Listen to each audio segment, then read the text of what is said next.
समय लगता है, उसके बाद खोला जाता है। लेकिन आज भारी भीड़ को देखते हुए, भक्तों की भावना को देखते हुए इस प्रतिबंध को हटा दिया गया है और पहली बार हटाया गया है कि लगातार भगवान की आरती चलती रहेगी, भोग राग चलता रहेगा, पर्दा बंद होगा, पर्दा खुलेगा और भगवान सभी को अबाध रूप से, निर्बाध रूप से अपने अनन्य और आकर्षक रूप का दर्शन देते रहेंगे। और पहली बार ट्रस्ट ने व्यवस्था की है कि 19 से 20 घंटे तक भगवान राघव के जो भक्त हैं वो दर्शन कर पाएंगे और उम्मीद ये की जा रही है कि शाम तक ये भीड़ और भी बढ़ेगी, क्योंकि इस वक्त 12 बजे तो बहुत ही ज्यादा धूप है यहाँ पर। लेकिन इस तपती धूप में भी लगातार आप देख रहे हैं कि यहाँ से रेलवे स्टेशन से लोगों के आने का सिलसिला लगातार जारी है। चूंकि भीड़ बहुत ज्यादा है, इसलिए यहीं पर जो मुख्य मार्ग है उसको थोड़ा सा अवरुद्ध किया गया है, डाइवर्ट किया गया है और यहाँ से कम 400 मीटर दूर हनुमानगढ़ी के एक द्वार पर उसको वापस भीड़ को नियंत्रित करने के लिए ये व्यवस्थाएं की गई हैं। फिर यहाँ से 7 मुख्य मार्ग बनाए गए हैं जहाँ से सभी को अंदर प्रवेश करने की व्यवस्था है और केवल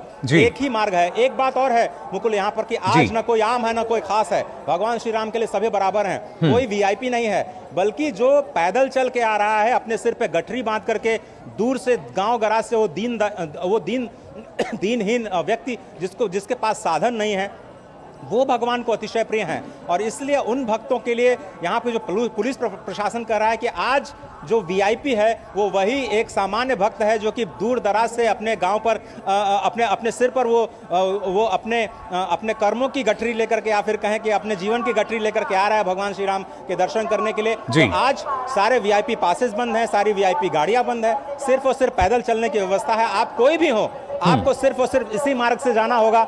सुरक्षा व्यवस्था आप देख रहे हैं कि कितनी कड़ी है। 11,000 से ज्यादा पुलिसकर्मी यहाँ पर हैं।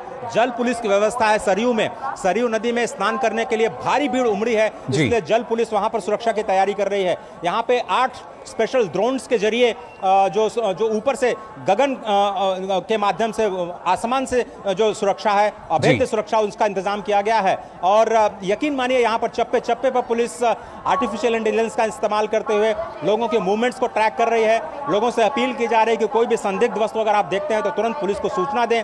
अगर कोई व्यक्ति एक दूसरे से बिछड़ जाता है तो अनाउंसमेंट की व्यवस्था की गई है। पूरे अयोध्या में आपको सिर्फ इस तरह के बड़े बड़े लाउड स्पीकर, जो मेरे पीछे आप आवाजें देख रहे हैं, हम कोशिश कर रहे हैं उन आवाजों को कम करने की, लेकिन व्यवस्था ऐसी है कि सब तक मंत्रोच्चार की आवाज पहुंच पाए। अगर कोई भूला बिसरा है, किसी के साथ कोई घटना हो गई है, उसकी सूचना को ज्यादा निर्बाध तरीके से लोगों तक पहुंचाने की व्यवस्था की गई है। सुरक्षा व्यवस्था जबरदस्त है, भोग राग की व्यवस्थाएं बहुत जबरदस्त हैं और आप बिल्कुल ये तस्वीरें देख रहे हैं जिसमें ये अद्भुत क्षण, अद्भुत व्यवस्थाएं आज के इस श्री राम नवमी के लिए, जो कि पहला श्री राम नवमी का पर्व है नए मंदिर बनने के बाद में, लगातार भक्तों के आने का सिलसिला जारी है। मुकुल, बिल्कुल, ना सिर्फ अद्भुत तस्वीरें बल्कि आपके माध्यम से हमारे जो दर्शक हैं वो जान भी रहे हैं कौन कौन से, वो किस तरीके से जो पूजा अर्चना है वो लगातार की जा रही है और हुई वही जो राम रची राखा प्रभु श्री राम चाहते हैं उनके जो भक्त हैं, उनके जो श्रद्धालु हैं, उनके दर्शन करें, तो लगातार वो दर्शन पा रहे हैं। फिलहाल बहुत बहुत शुक्रिया अजय आपका, दोबारा आपका हम रुख करेंगे और जानकारी आपसे लेंगे, लेकिन फिलहाल के लिए आपका बहुत बहुत आभार। तो हमारे संवाददाता